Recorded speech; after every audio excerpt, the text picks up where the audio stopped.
Okay, we're doing 8 by 10 artist-inspired artworks.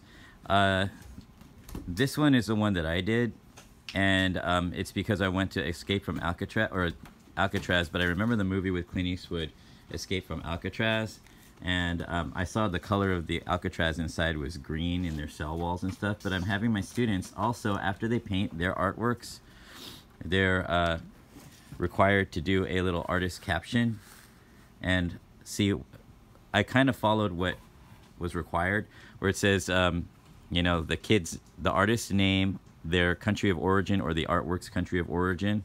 Escape from Alcatraz, that's the title, and what year it was made. You could say lowercase b dot 1990 for my birthday, because I'm so young. Acrylic on canvas is the media, and I chose to write the inspiration from where I got this, because I got some of my art skills from an art school teacher where my children were going to.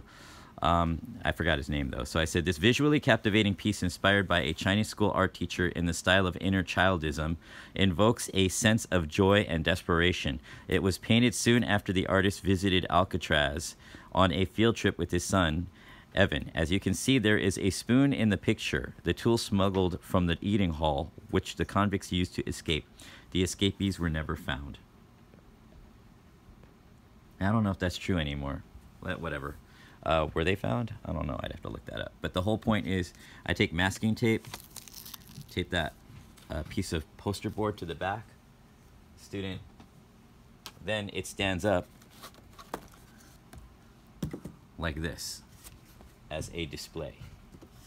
I could display it during open house, I'm assuming, is what I would do. So how I did that is I drilled a hole into the wooden part using a drill bit that is the same size as these dowels that I happen to have, and then I poked them into the back.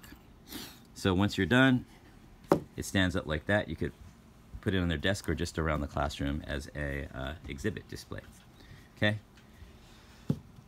so I am going to show how to do that right now with this particular piece. You just take the drill bit. I put duct tape here so I won't drill too deep. When I did mine, I drilled too deep and I ended up puncturing or through the canvas in the front, but that's no big deal. You know, it was just mine, but I wouldn't want to damage a kid's. So I made sure that I did it maybe about a ½ inch here, and I just happen to have these dowels. So